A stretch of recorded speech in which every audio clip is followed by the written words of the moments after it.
Welcome to the Irish National Heritage Park in Furrycarrig, Wexford, in the sunny southeast of Ireland, for our first online course run in conjunction with the Irish Archaeological Field School.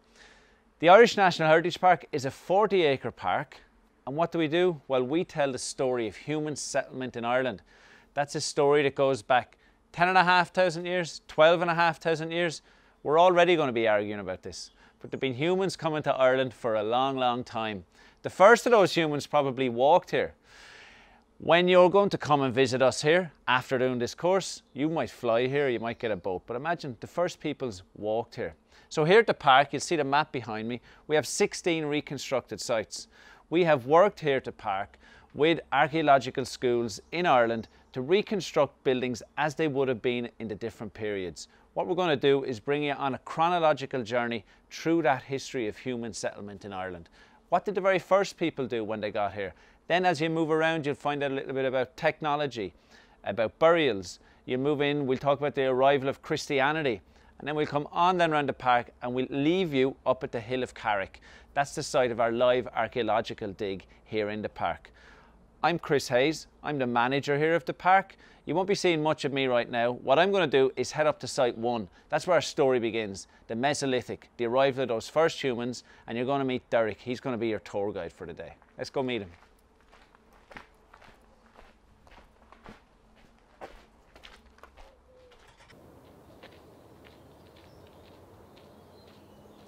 Derek, how are you? Morning, Chris. How are you doing? Good. Are you all ready to bring these virtual folks around the park? Good stuff. Forward to it. Well, so look, I'm going to leave you in Derek's capable hands and you're going to hear an amazing story. Talk to you later, folks. Hi guys, I'm Derek O'Brien, tour guide here at the Irish National Heritage Park. I have a background in history and archaeology myself. I have a degree and a master's from University College Cork. This is site 1, Mesolithic, Ireland.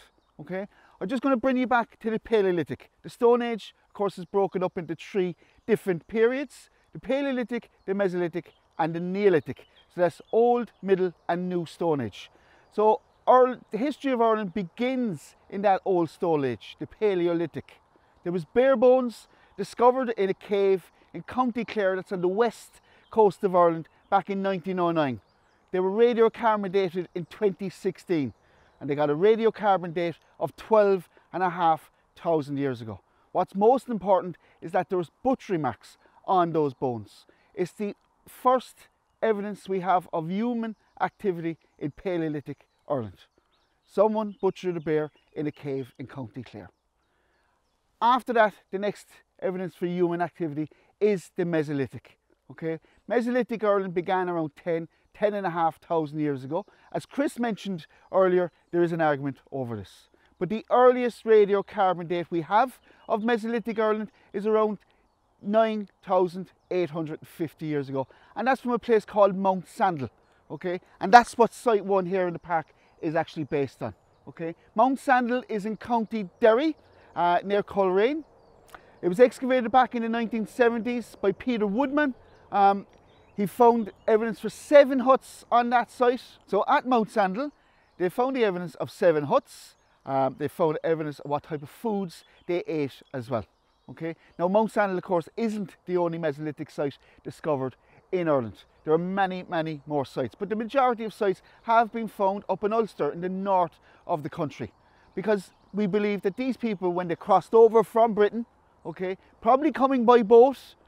Back in the Paleolithic, they certainly probably walked here, but in the Mesolithic, the waters had risen after the last ice age, so they probably came by some form of raft or boat. And we believe they crossed over from that area where the Isle of Man is today.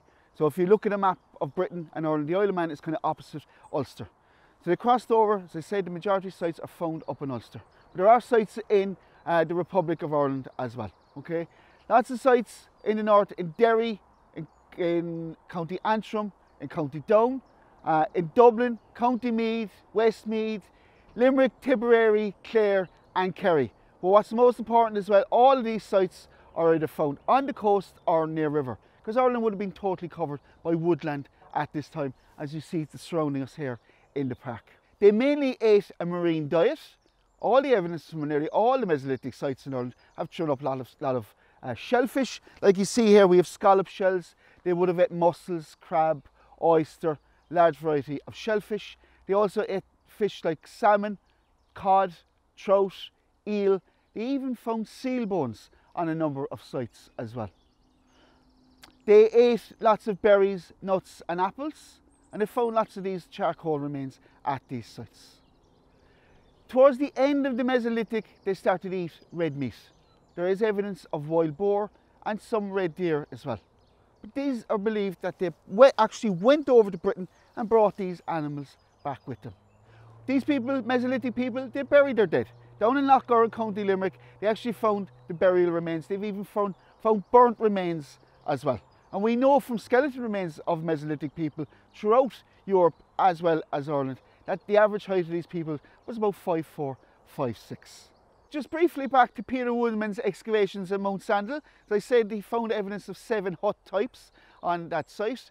There was kind of a D-shaped enclosure and an oval enclosure like this. Okay, did they construct like this? Quite possibly. As I said, all the sites in Ireland have been found either on the coast or near rivers, so there would have been a great source of reeds, like river reeds or water reeds, for building these for the roof material for these structures. They occupied that site of Mount Sandal for over 30 years, used as a base camp while they went out hunting and gathering. Now guys, look at the next group of people who arrived in Ireland is the Neolithic. So if you want to follow me over to site 2. So guys, this is site 2, this is Neolithic Ireland.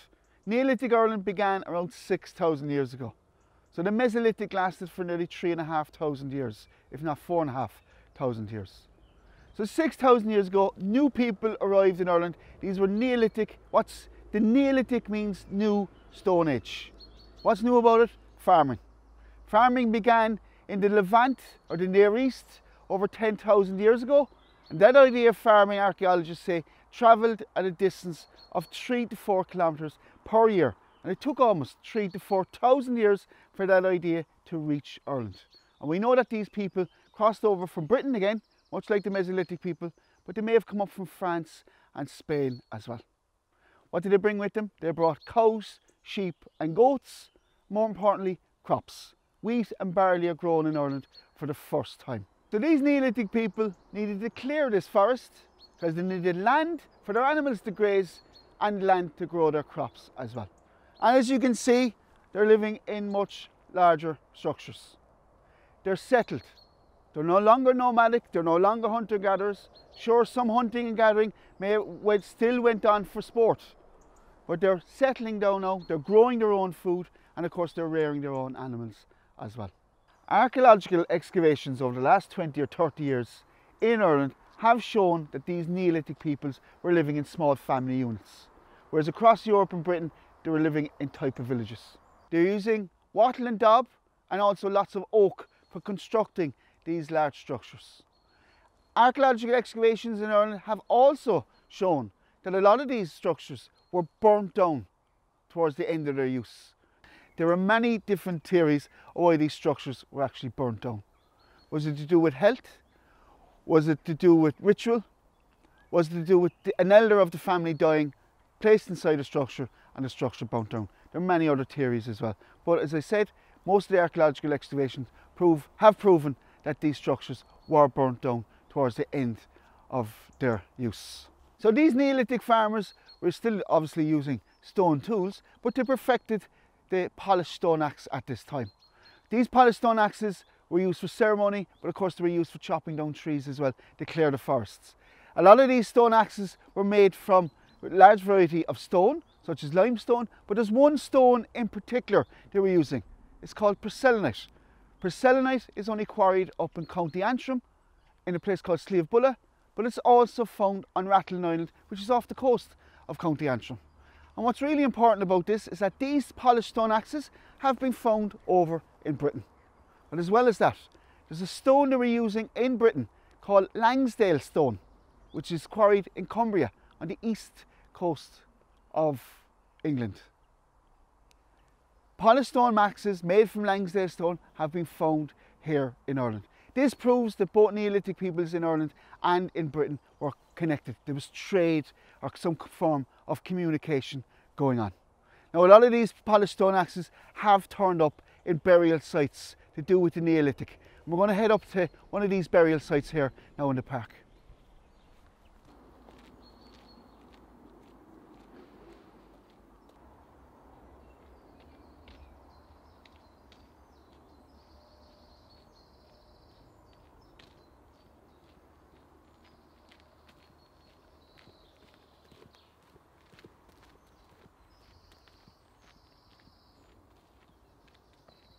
Here we are at Site 3 at our megalithic tomb.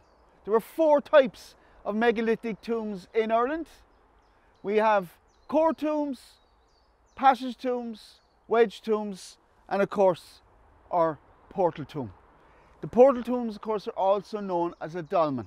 The Neolithic, as I said, began over 6,000 years ago in Ireland. They started to construct these megalithic tombs around 5,008 or 5,700 years ago.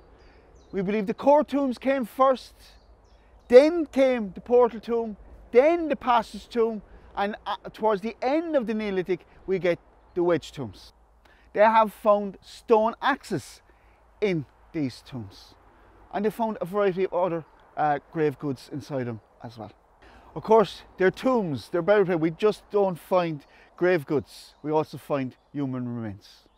One of the most famous portal tombs in Ireland is found in the Burren in County Clare. It's known as Pool na Brona. When that was excavated, they found the remains of over 30 people inside it, children and adults. But among those bones they found stone axes, they found pottery. They also found an arrowhead. Some archaeologists have said this is the first evidence of violence or even warfare in Ireland, because the arrow was found in the hip of one of those skeletons. Then again, it might be just a hunting accident. So the stone on top is called a capstone. It's resting on 3 stones. Our capstone here weighs 27 tons. The largest capstone in Europe is found in County Carlow, a place called Browns Hill. It's believed that that capstone weighs anywhere between 130 and 150 tons. How did they get those capstones up on top? Well, some people have suggested that after they erected the 3 standing stones, they placed stones all around and were able to push the capstone up on top. Using animals such as their cattle, using trees for rolling these stones to the site, they were able to do this. What happens at the end of the Neolithic? They discover a metal. This metal is copper. So we get the Copper Age, or the Chalcolithic in Ireland, which leads on to the Bronze Age, which is up to our next site.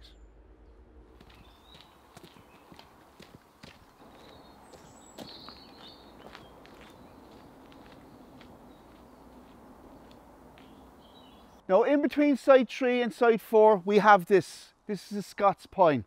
This was discovered in a bog back in 1986 down in County Kerry. It's been radiocarbon dated to 3,390 plus or minus 70 years old. Around that time in the Bronze Age there was a massive climatic change. And I'm going to talk about this climatic change more when we get up to the stone circle. But follow me here to Site 4, to the Cist grave. Here we are at Site 4. This is the Cist grave. This is the Bronze Age. Now the Bronze Age began around 4,500 years ago. Now I mentioned down just before we left Site 3 the portal tomb. We get the Chalcolithic, the Copper Age. Because to make bronze you mix copper with tin. There's plenty of copper to be found in Ireland, but we have no tin. So the main sources of copper at this time were Ross Island in County Kerry and Mount Gabriel in County Cork. How do we know this? It's because they found evidence in these copper mines. Now there was a new people arrived in Ireland at this time. These people are known as the Beaker people or Beaker culture. They're known all over Europe. They came in here towards the end of the Neolithic and they started to extract copper. These people are called Beaker people because their main pottery associated with them is shaped like a beaker, like a drinking vessel. Plenty of these drinking vessels or plenty of this pottery has been found inside and especially outside of these copper mines. They would have been inside extracting the copper by fire setting. Fire setting is when they light a fire against the wall of the cave or the mine. They get it red hot. They throw cold water on that, it cracks, then using hammerstones, and they found hundreds of these hammerstones inside these mines as well. They beat it against the wall of the cave, the rocks collapsed, they bring out the rocks outside, and then they extract it down, crushing it down again to extract the copper. Hundreds and hundreds of hours went into making something as small as a bronze axe head. Of course, as I said, there's no tin in Ireland. Now, they did discover tin back in the 1700s up in County Wicklow, and we know that these people back in the Bronze Age, or indeed even the Chalcolithic, did not know about that tin. So our closest source of tin to Ireland is Cornwall in England.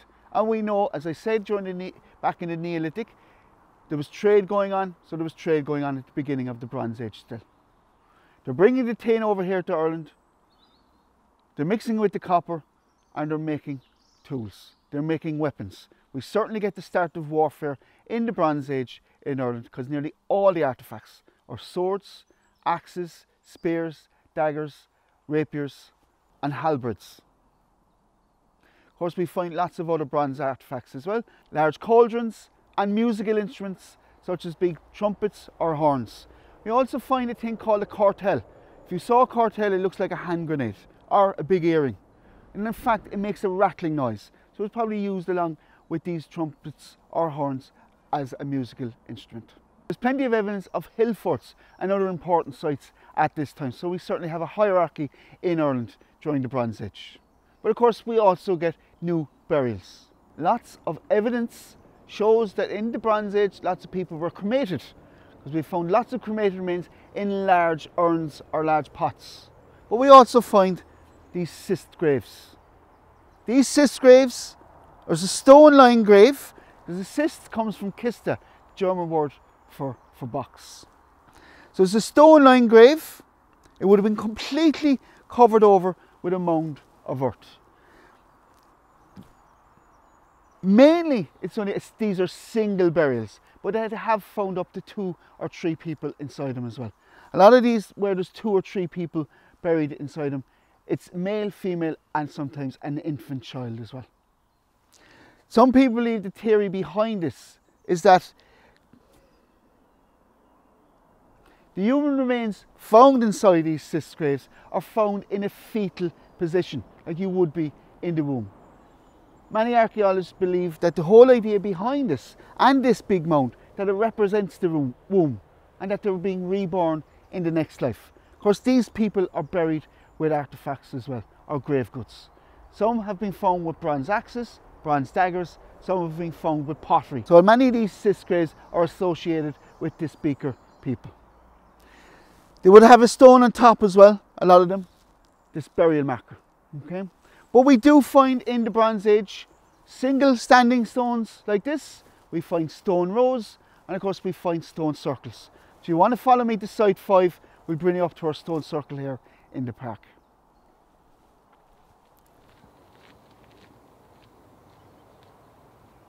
This is site 5, our stone circle.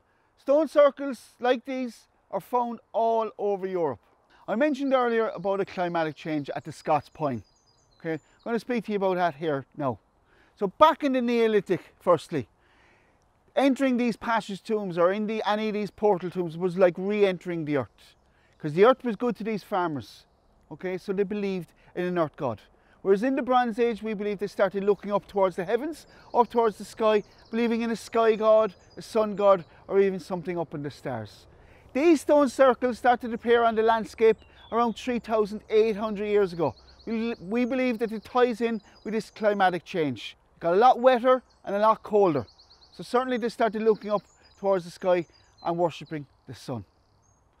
All stone circles, they're circular in shape, same shape as the sun.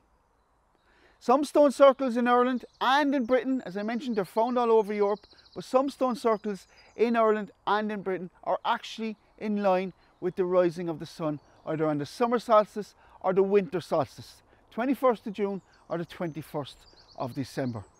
Stone rows as well that I mentioned that we find dating from the Bronze Age are in line with the spring or autumn equinox. So they're astronomical. There's many other different theories associated with these stone circles. So they're astronomical, where they used as calendars, where they used as sacrifice places. Some people believe they were, some people believe they weren't. The smaller stone circles in Ireland are made up of only 5 stones. You'll find these down in Kerry and in Cork. Whereas the larger stone circles are found up in Mid-Ulster. One of the largest stone circles in Ireland, in fact, has over 147 stones in it. That's found in Lochgar in County Limerick. But where we find stone circles in Ireland is either up in the north in Mid-Ulster or down in the south in counties Kerry and Cork. There is no written evidence from prehistoric Ireland, so there's lots of different theories behind it. Up the top of the hill here at Site 6, we have the earliest written evidence in Ireland, and that's at Ormstone. So if you want to follow me up to the Iron Age.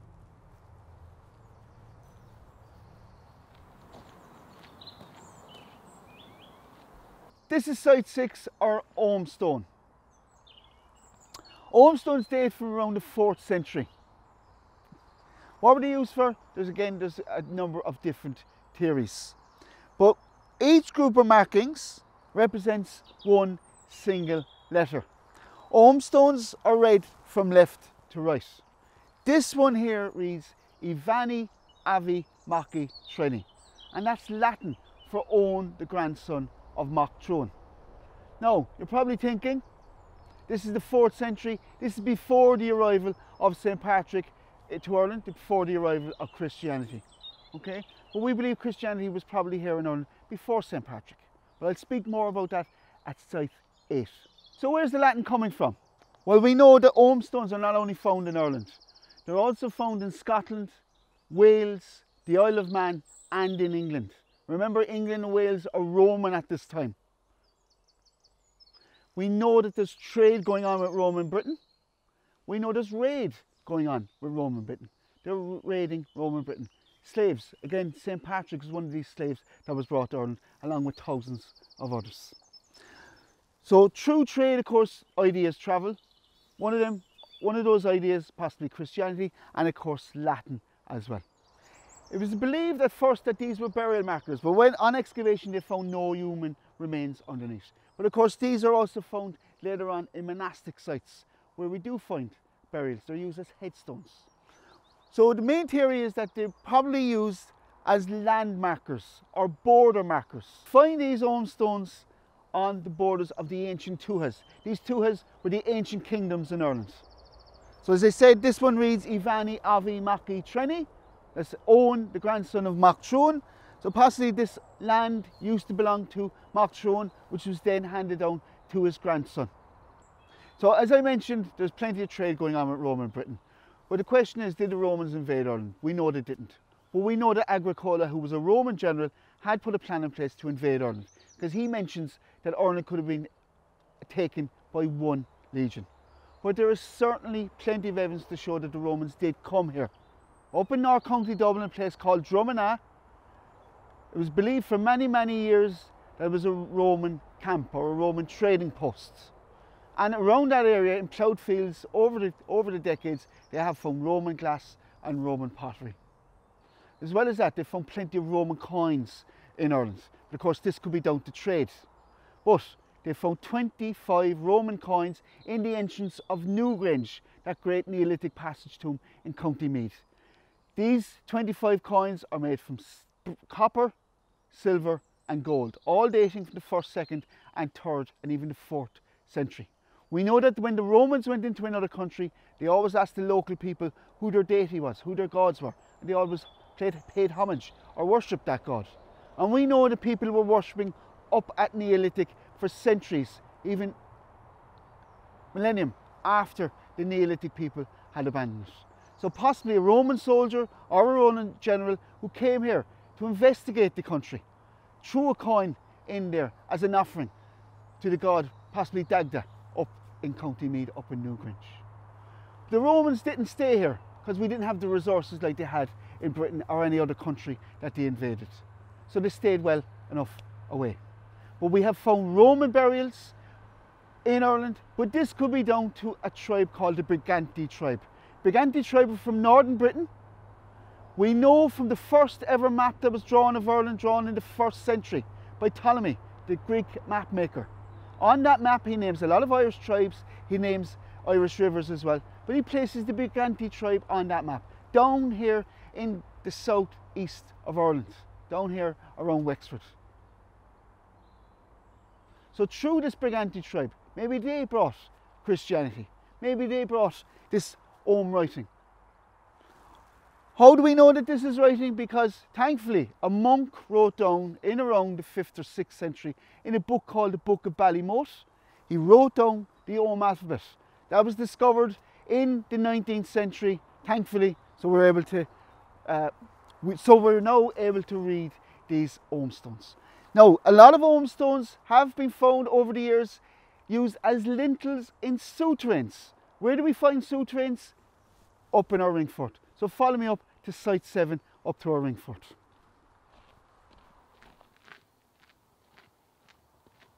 So guys, we're now here at the ring fort at site 7. So we've gone through prehistoric Ireland. At the Ogham stone, that's kind of the Iron Age.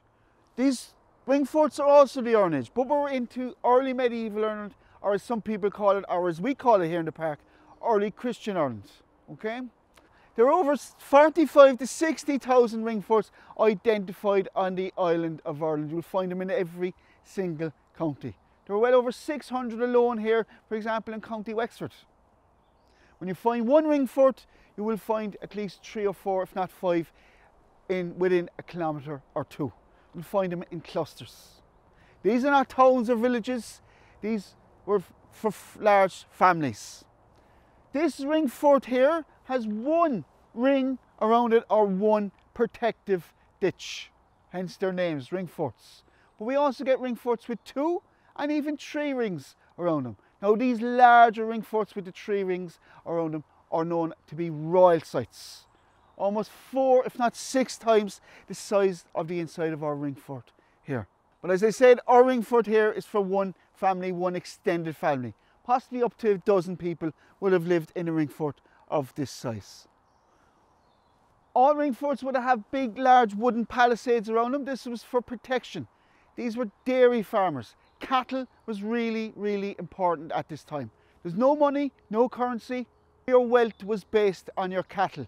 The more cows you had, the wealthier you were. Many of the ancient tales in Ireland, such as the Táin Bó Cúailnge, all written about cattle raiding. So guys, if you want to follow me inside the ring fort, we'll talk more about it. So what took place inside this ring fort? As I said, they're dairy farmers. We have our dairy house where they're milking their cattle, they're making butter, cheese. We have our domestic house where the family will have lived. Also taking place inside these ring forts was metalworking. They have found evidence for slag. Slag is waste metal, so they're making their own farming tools and of course weapons as well. As I mentioned at the Ogham stone, a lot of Ogham stones are found in what we call souterrains that were dug up and used as lintels. So these souterrains are underground passages. They may have been used as places of refuge during times of attack, but they were probably used for storage as well. We know that the temperature doesn't go above 4 degrees inside these souterrains all year round, winter and summer. So perfect temperature for storage. So these were like underground cellars. But we do know that a lot of souterrains were used for places of refuge or even places to escape as well. There are some ring forts in Ireland that you can go down into the souterrain and you actually come up in another ring fort as well. As I mentioned, a lot of ring forts are found within a kilometre or 2 of each other. I mentioned outside our ring fort that these started to be built in the late Iron Age, right into early medieval Ireland, or as we call it here in the park, early Christian Ireland. So I'm going to speak to you about early Christian Ireland. I already touched on it at the Ogham stone. If you want to follow me down to site 8, down to our monastic site, I'll speak more about that.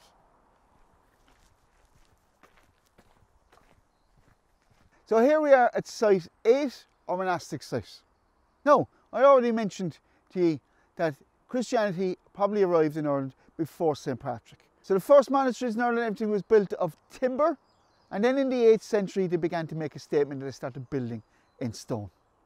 All monasteries had a number of enclosures. Most monasteries had 3. Clonmacnoise, one of the largest monasteries in Ireland, up in County Offaly, had 5 enclosures. We know this today from aerial photography and excavation. What was taking place within these enclosures? Well, in the centre enclosure, of course, we had the church itself. This was the most important site in the monastery. Only the monks and the abbot were allowed into this. Only the monks and the abbot were allowed into the church, or somebody of high status like a king. In the next enclosure, you're going to find buildings such as the scriptorium, where they copied manuscripts, and we get, of course, the famous Book of Kells. Other buildings such as the refectory, where they had their meals and they would have prayed together.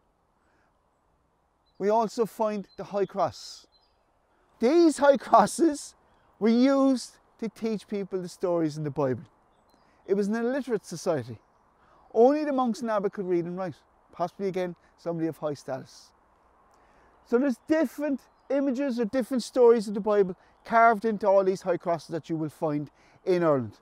We know as well that they would have been painted back in the day.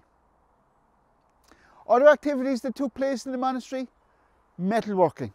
These wonderful objects that the Vikings ended up taking, and I'll speak more about them later on. But items such as book shrines, bell shrines, bells, chalices, metal crosses with jewellery and made from silver and gold. These were all made on site. So these were craft people. So again, we find plenty of evidence for metalworking taking place at monastic sites. So our next 2 sites, site 9 and 10, are technology. A lot of these technology were brought to Ireland by these monks. Here we are at site 9, this is our corn drying kiln. Ireland is great for growing but very hard to keep things dry.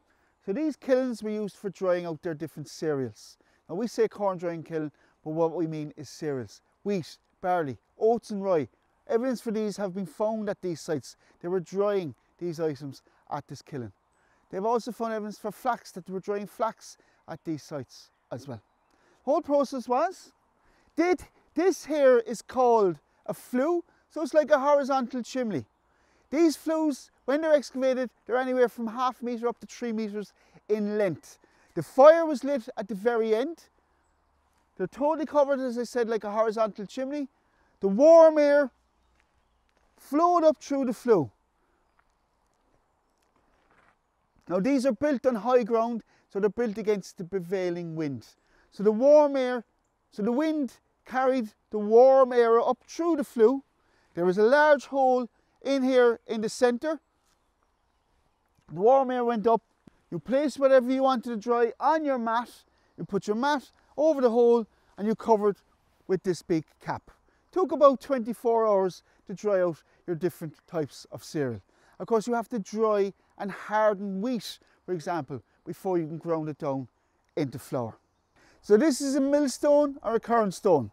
Your wheat was placed down through the hole in the centre, and with the handle here, you turn the millstone around, and as the millstone turns around, the 2 stones are grinding it into flour, and your flour comes out between the 2 stones. Of course, you can lift up the stone on top and take out any excess flour underneath. Okay? Now, of course, people are still using these today, right? These are found in monastic sites. They've been found in ring forts, as I mentioned as well.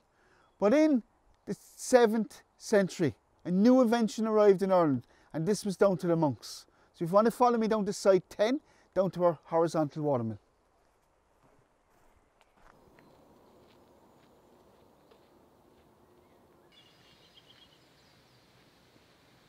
So guys, here we are at site 10, our horizontal watermill. As I said, these type of mills arrived in Ireland around the 7th century. We know that plenty of Irish monks travelled all over Europe, setting up monasteries in Italy, Spain, France, and even Germany. When they came back, they brought ideas with them. One of these ideas was the horizontal watermill. One of the earliest horizontal watermills excavated in Ireland dates from the very beginning of the 7th century. That was excavated up in County Down, again in an early monastic site. Nearly all horizontal watermills dating from the 7th and 8th century in Ireland have been found on monastic sites, which proves that it was the monks brought back this idea to Ireland. The whole process was, you placed your wheat or your barley, whatever you wanted to grind down, through the large funnel on top. It falls down through the chute. You have your mill pond over here. This is your water source, your power source. You release the water through the sluice gate. The water comes down at a high speed, turns the wheel underneath, which in turn turns the stone on top. As you can see, there are two large stones. It's the one on top that turns around. As that turns around, your wheat, your barley falls through this hole in the centre of the millstone, and it grinds your wheat or barley into flour. Now, of course, there's problems with this. Same way there's problems with the smaller hand mill above as well. You're grinding stone and stone. Over the years or over use, the stone is going to get ground down and you're going to end up with stone or bits of grit in your flour. And this was a problem, not only in Ireland but all over early medieval Europe, where people were eating bits of stone or bits of dust in their bread. But of course, they aren't just making bread, they're making ale as well. And they do say that Irish monks brought the idea of whiskey back to Ireland, but we don't know which one. But they're making ale, and it was much safer to drink ale than it was to drink water at this time, because your water source was being contaminated. People were washing their clothes, their animals were going in there, people were discarding waste into their water source. So it was much easier or much safer to drink ale than it was to drink water. Now guys, we're going to go on to site 11, but we're going to actually go back in time again, back to the Bronze Age. So here we are at site 11. This is our Fulacht Fia. It's known as the Bronze Age cooking site. When these are being discovered, and there's over 6,000 Fulacht Fias excavated in Ireland, we find a pit dug in the ground, we find a burn mark on the ground as well, and of course a large mound of shattered stones next to it. So back in the Bronze Age, when they dug their pit, they lined it with wood, they also sometimes lined it with stone, they filled it with water, they built their fire like you see here, they packed that fire with stones, they got the stones red hot, you place the stones into the water and it brings the water to the boil. Of course, when you throw hot stones into cold water, they shatter. So hence we find these mounds of shattered stones, because we know that these Fulacht Fias were used more than once. So they would have taken out the broken or shattered stones and discarded them behind them. So when they're identified, as I said, we find the pits and the mounds of shattered stones, sometimes in a horseshoe shape or sometimes in a crescent shape like our one here. Now, of course, were they only used for boiling meat? When there was a perfectly good fire, they could have roasted the meat. Now, there are other theories, of course, associated with these Fulacht Fias. Were they used for brewing? And brewing has been carried out very successfully here in Ireland in Fulacht Fias, where they've made wheat beer and elderflower beer. Were they used simply for washing or dyeing clothes? Were they used for extracting animal fat? Recently, in an excavation up in Donegal, the stones were examined and they actually found animal fat in the pores of the stones. But it's very rare that they ever find animal bones at these sites. So are they actually used for cooking at all? Again, another theory is maybe they were used like a steam room or a sauna, because a number of these has been excavated and they've found a large ring of post holes around them. So obviously there was some kind of covering of some sort over it. And maybe something similar to what the Native Americans do when they're building their sweat lodges. Maybe something like that was being done here during the Bronze Age as well. And of course, when you find a Fulacht Fia, you won't find them on their own, you always find them in clusters. There's at least 4 or 5 in fields when they are excavated. Now guys, we're going to move on to site 12. Site 12, we're beginning to go into what we call here in the park, the Age of Invasion. We're going to the Crannog. Crannogs actually go back to the Bronze Age in Ireland as well. Here we are guys at site 12, this is our Crannog, okay? Crannogs are island dwellings, as I already mentioned. Crannogs have been dated back to the Bronze Age in Ireland, to around 2,900 years ago. So almost at the end of the Bronze Age, beginning of the Iron Age. Crannogs are found also in Scotland and in Wales. And in fact, in Scotland, the summer of 2019, they actually found Neolithic pottery. So they may go back even further in Scotland. But anyway, in Ireland, we have the earliest date of a crannog we have is the very end of the Bronze Age. They were used throughout the medieval period as well, and we know they were still in use right up until the 16th century.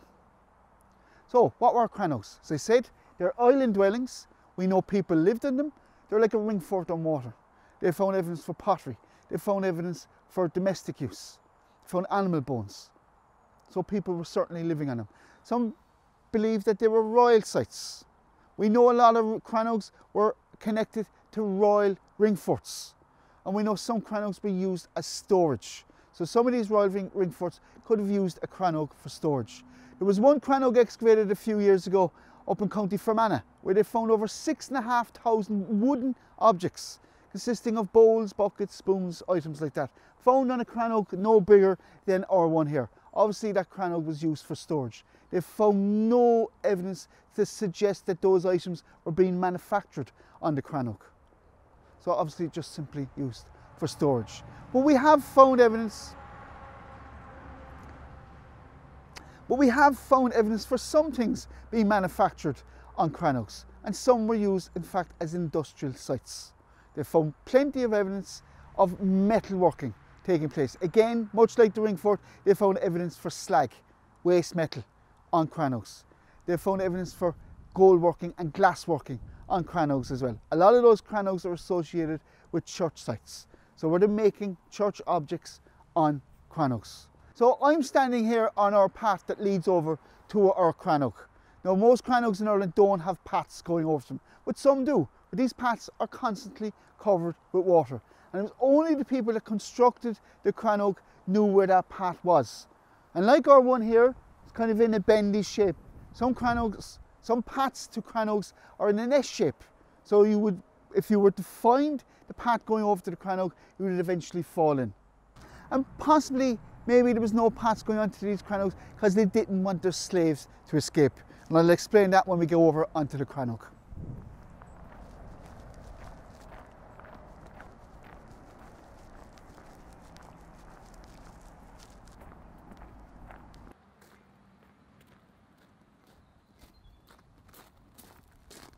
So guys, here we are on the crannog itself. As you can see, there's two buildings behind me. Of course, most crannogs would have had structures like this on them.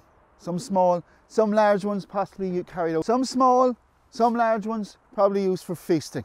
So I mentioned slaves. Who are these slaves?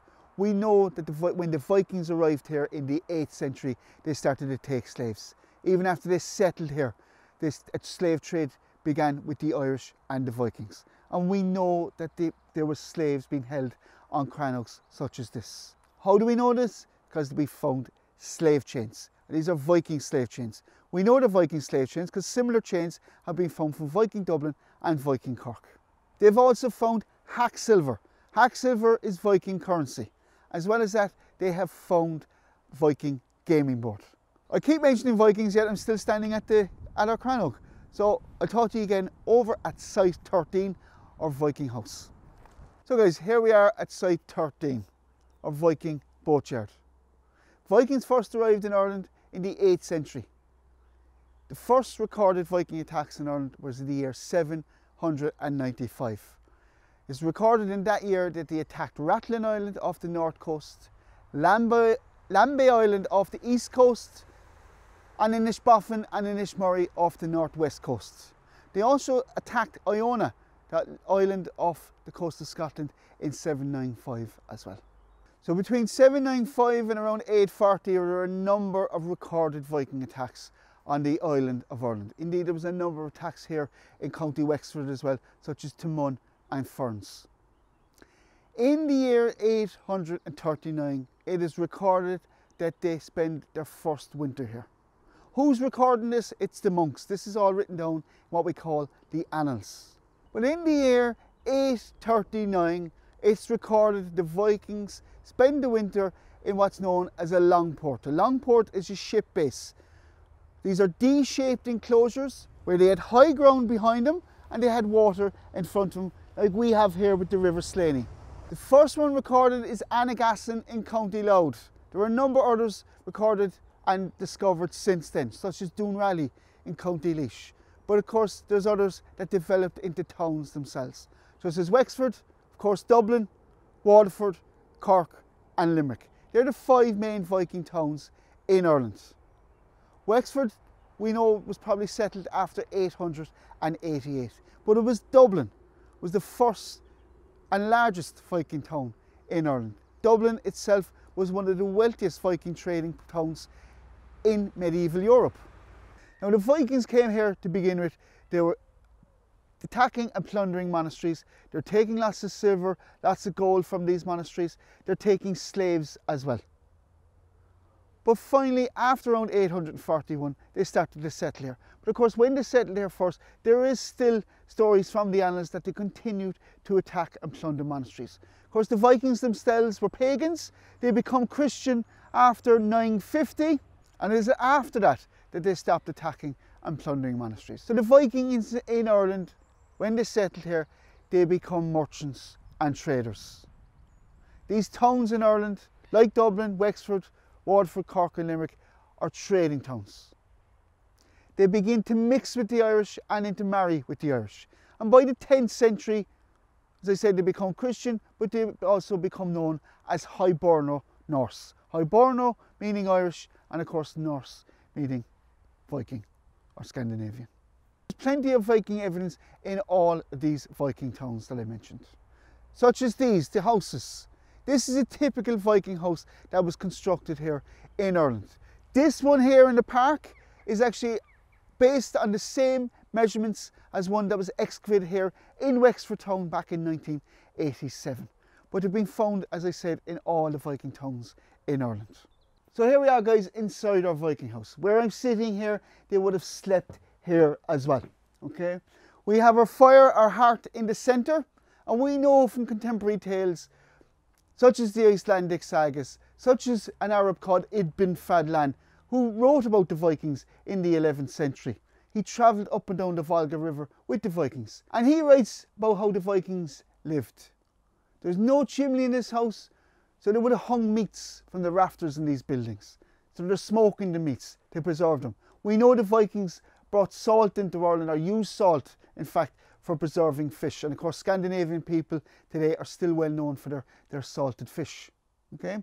Inside these structures also we find plenty of evidence for textile working taking place. Of course, they're making their own clothes.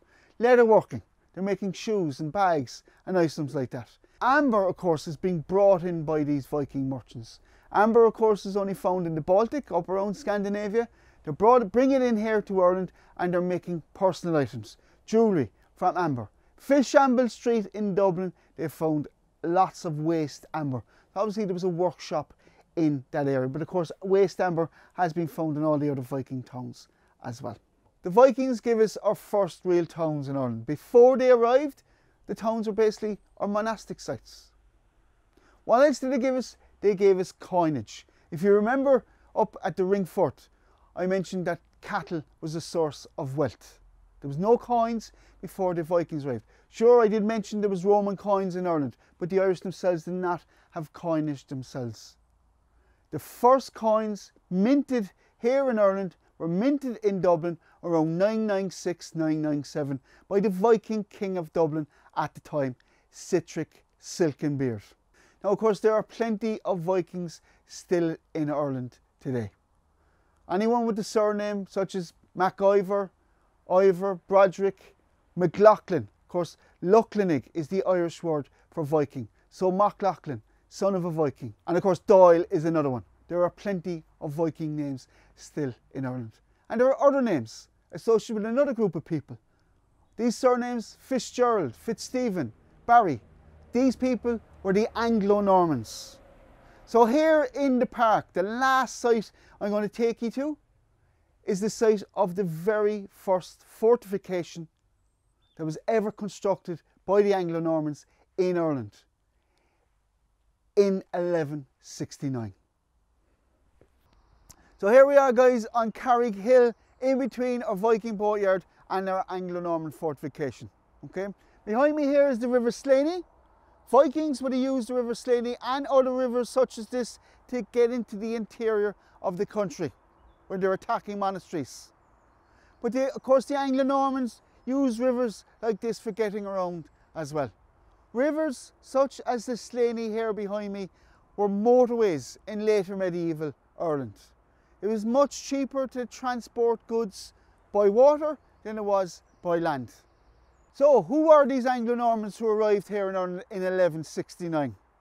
Of course, we all know the Normans attacked England in 1066 with the famous Battle of Hastings, and 103 years later they arrived on the shores of Wexford here in Ireland. But they arrived in Ireland on invitation. They were invited here by Dermot MacMurrough. Now, who was Dermot MacMurrough? Dermot MacMurrough was the King of Leinster. Of course, Wexford is in the province of Leinster. Why did he invite him? Because he was kicked out of Ireland by the High King of Ireland, the King of Connacht, Rory O'Connor, and his friend Tiernan O'Rourke. Tiernan O'Rourke was the king of a little kingdom called Breffni. Now, Dermot abducted or kidnapped Tiernan's wife, a woman called Dervla. Now, we are told from the annals and also from a book called The Conquest of Ireland, written by a monk, Gerald of Wales, who's actually the brother of one of the Anglo-Normans who arrived here in 1169. They tell us that when Dervla was kidnapped, she left with her furniture, her servants, and her cattle. If you or me were kidnapped, I'm sure we wouldn't have time to get our jacket, never mind our cattle. So obviously it was a planned abduction, and a lot of people believe that this was a planned abduction. But whatever it was, we are told she lives with Dermot for a year, possibly 2 years. We are told as well, some tales also tell us that they had a daughter together. But later on she returns to her husband, Tiernan. Now, in the Brehon laws in Ireland, a woman could actually go off and live with another man and leave her husband. But that other man would have to pay off her husband. Now, Dermot MacMurrough never paid off Tiernan O'Rourke, and this wasn't forgotten. Now, he kidnapped Dervla in 1154. This wasn't until 1169 that he was actually kicked out. So what else did Dermot do? He had a lot of other things done. He had people blinded from his own family and other families. This was carried out in medieval Ireland. He also had one of his soldiers put into bed with the Abbess of Kildare so she could no longer be the Abbess. And he had someone from his own family put in her place. All this built up, and finally in 1169 they got together and kicked Dermot out of Ireland. Now, Dermot travels to England to seek the help of Henry II. Now, of course, Henry is in France at the time. Dermot travels to France. He seeks an audience with Henry II. Henry II gives him permission. He gives him a letter, in fact, to go back to England and recruit an army. We are told he goes back to Bristol, and in Bristol he's reading out this letter, this proclamation given to him by Henry II, recruiting an army, but apparently he is ignored until he meets a man called Richard de Clare, aka Strongbow. Strongbow tells him of a man called Robert Fitzstephen. But before that, he promises Strongbow his daughter's hand in marriage, Aoife MacMurrough. He also promises his land or his kingdom here in Leinster upon his death. Strongbow tells him of a man called Robert Fitzstephen. Now, Robert Fitzstephen is languishing in a prison in Wales. Dermot MacMurrough goes to the Prince of Wales and seeks the release of Robert Fitzstephen. Robert Fitzstephen is released because the Prince of Wales knows that Robert Fitzstephen is going to arrive here in Ireland. He's going to gain land in Ireland, and he will no longer try to take land from the Prince of Wales. Because Robert Fitzstephen is the half-brother of Maurice Fitzgerald. Maurice Fitzgerald's brother, of course, was Gerald of Wales, who I already mentioned. All the first Anglo-Norman knights who arrive here in May of 1169, they're all related in some way. So in May of 1169, Robert Fitzstephen lands with a force in Bannow Bay here in Wexford. He's met by Dermot MacMurrough and his son and their army, and they march on the town of Wexford. Wexford falls after a 2 or 3 day siege. as a prize, Fitzstephen is given the town of Wexford and land surrounding Wexford. And it's up here in the autumn of 1169 that Robert Fitzstephen, along with his brother Maurice Fitzgerald, begin the construction of a fortification.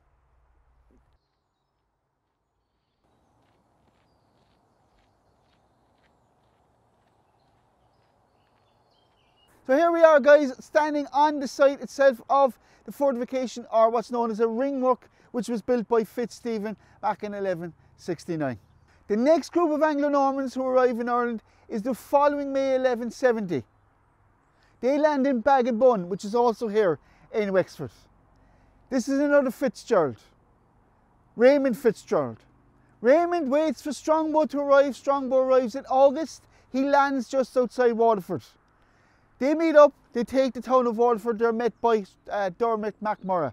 And it is in Waterford, behind the town as it's burning, Aoife MacDermott is married to Strongbow. So the union of Irish and Anglo-Norman begins there. Strongbow and his army, along with Dermot MacMurrough and his army, march on the town of Dublin. While they do that, Fitzstephen stays here defending his ringwork. He's left here with a handful of knights and a few archers. The people of Wexford try to retake Wexford, and they lay Fitzstephen under siege here at this site. Fitzstephen is tricked out by two bishops. They tell a big fat lie. They tell him that Strongbow is dead and that all the Anglo-Normans have fled back to England. But the truth was Dublin had been taken by Strongbow, and Strongbow was actually marching down here to relieve Fitzstephen. But Fitzstephen gives himself up, he's put in chains, and he's thrown in prison here in Wexford, a place called Begarin Island, just out in the harbour here of Wexford town. And he remains in prison until 1171, until the arrival of Henry II. In the meantime, Dermot MacMurrough dies, so his lands here in Wexford go to his son-in-law Strongbow. Henry II arrives in October 1171. He lands in Waterford. The clergy here in Ireland are one among the first to submit to the king. But before he arrives in Ireland, he is met, we are told, by Strongbow, in fact, in St. David's in Wales. Strongbow submits to the king. He gives over all his lands that he's gained here in Ireland to the king himself. So when Henry II arrives, as I said, the clergy submit to him. A lot of the Irish kings and chieftains submit to him as well, as he marches his way from Waterford to Dublin. He holds fort in Dublin. He holds court in Dublin for the winter of 1171, and he returns to England in 1172. Now we're told that Henry II, when he arrives in Ireland, he arrives with a very large force. He arrives with siege machines. He's prepared for battle. But as I already said, everyone submits to him, so there's no battle takes place. Henry II arrives in Ireland because he's even in fear of Strongbow himself perhaps becoming king of Ireland and turning around and invading England. Of course, this is one of many different stories. We're also told that Henry II, when he lands in Ireland, he arrives with over a ton of wax. Now this wax, of course, was used for making candles, but more importantly, it's used for sealing documents. And he signs a lot of documents giving land over to new Anglo-Norman knights who arrived with him in October of 1171. Before he leaves Dublin, he signs over Dublin to his men of Bristol. Now we know that Dublin, as I mentioned already, was an important trading town during the Viking Age. We know that there are people from Bristol and other towns in England, and indeed Wales, living in Dublin, as there are from other towns in Ireland living in Dublin as well. Now Henry II returns to England for two reasons. One, he is being accused of murdering the Archbishop of Canterbury, Thomas Becket, and the Pope is basically out to get him. Two, his sons have rebelled against him. So when Henry II returns to England, he calls back the likes of Fitzstephen and Strongbow to help fight in this rebellion. So this land, who's it fall into? It falls into the hands of Strongbow. Fitzstephen, when he returns to Ireland in 1177, he's given land down in Cork, and we find out he is murdered in around 1185.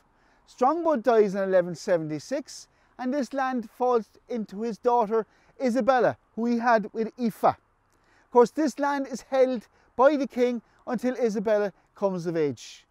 Isabella is married off to William Marshal. So William Marshal gains all the land from Strongbow and indeed from Dermot MacMurrough here in Wexford, or indeed in Leinster. He also gains land in Wales through his father-in-law Strongbow. So it's believed that William Marshal, or indeed his son William Marshal the Younger, tried to create a new town on this site. This site itself only lasts for less than 100 years. It could not compete, of course, with the already established town of Wexford and the already established town of New Ross, which was set up by William Marshal and his wife Isabella. So the site is abandoned, it's no longer used, but we know from evidence that this site was used as a quarry for centuries afterwards. So this site, of course, has been excavated by the Irish Archaeological Field School. They have 3 years done already. They hope to spend 10 years altogether on this site. This is a great opportunity for archaeological students to come here, get hands-on experience excavating a late medieval site. So guys, that's the Irish National Heritage Park. My name is Derek O'Brien, and I hope you enjoyed the tour. Thank you.